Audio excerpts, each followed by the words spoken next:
I thought, this is what I want to do as a balance in my life against all the other stuff that I do, you know, to do with music and, you know, late nights and all that sort of thing. I've got this thing where I can just go out running. And then that was it. I never stopped. And the idea of access, it was kind of what's the word? It was like innate. When you're a fell runner, you kind of think it's all right to jump over fences and go through woods that say keep out, because you're not doing any damage and you're really light on your feet. It's not like taking a school party tramping through or setting fires or anything. You're aware of what you're doing. And so I just thought, that's it. That's the only rules I need, really. Just being responsible and looking after the wildlife, looking after the landscape. For a really short while, for a year, I lived up in Skythorns near Grassington. And I used to run the same kind of route most days, give or take a few odd miles here and there. And this farmer, landowner, I don't know, got to know where I was basically kind of climbing over the fences and all that sort of thing. He would kind of lie in wait.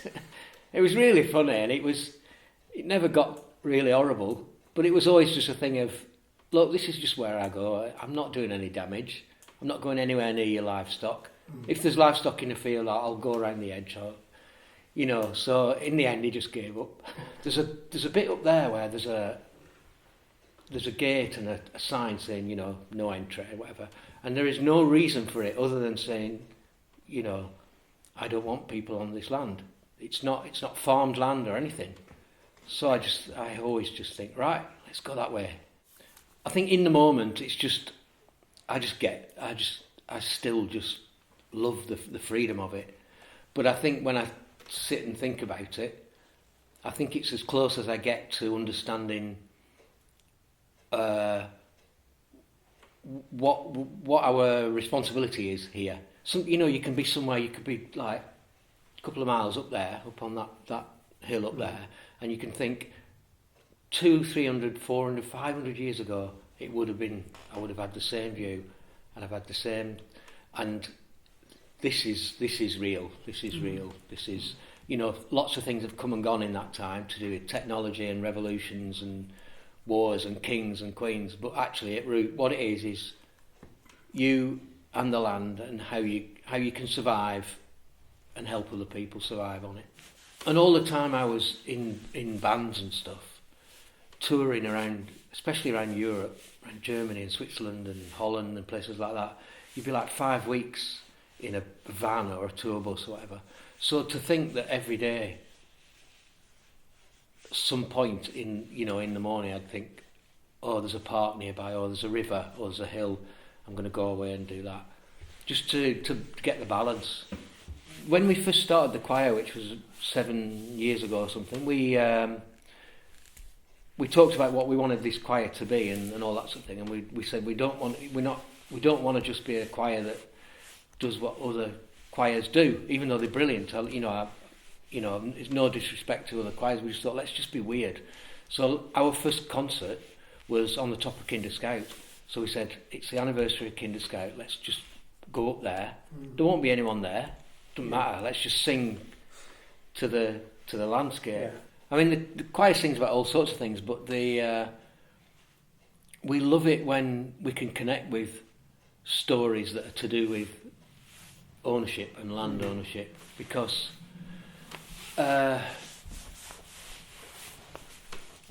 it's an excuse in a way to get out and sing somewhere fantastic, but also to feel like you're part of a tradition and a culture that we're really respectful of, that we love. For about a year now, I've been doing this theatre thing with a friend called Daniel Bye. He's someone I met doing theatre things, because I've written music and stuff for theatre for ages, and he was a director, and we discovered we both enjoyed running, and then we discovered we both enjoyed like off-road running, like really seriously. And eventually we just said, let's do something about it.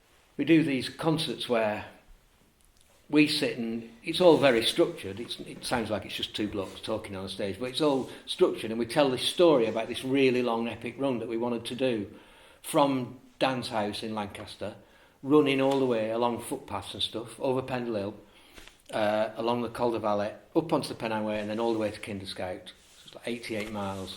Let's do that as a run. And then we talk about it, but we talk about it in context of the people who made it possible for those paths to be open.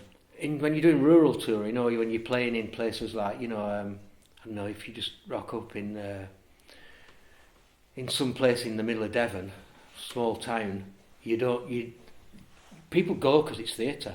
So you can have these like landowners, you can have really kind of conservative people there, and that's really interesting because suddenly we're talking about Benny Rothman and the Kinderscout mass trespassers, and the fact that we talk about how the police, committed perjury in court, about how the jury was made up of the landowners and military men.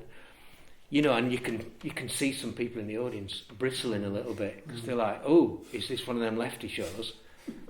But at the end of it, land access, the access of people to walk on the land, it's not lefty enough. They have to kind of go, well, fair enough.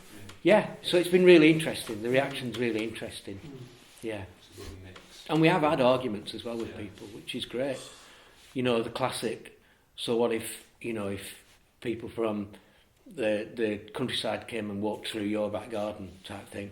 Of course, I always go, great. I've got a backyard that's about 8 foot square and they're welcome. Running and walking in the hills is our right to be able to go out and experience something that's not just work, job, telly, football, whatever. It's just something away, and it connects you to the earth.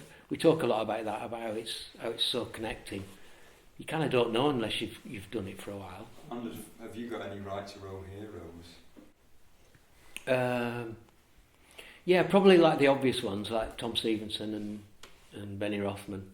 Tom Stevenson, because he came from round here, I think. When I first heard about that, I was really proud.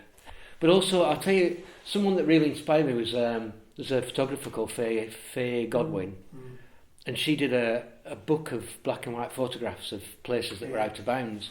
And when I must have been maybe in my early 20s, I remember getting that book and loving it and thinking, this is amazing.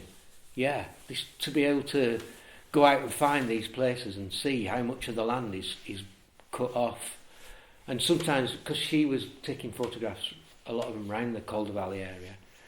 So if I'm running around that area, it always reminds me, if I see a sign that says private keep out, I always think about Faye Godwin's photos and think, yeah, brilliant that she did that.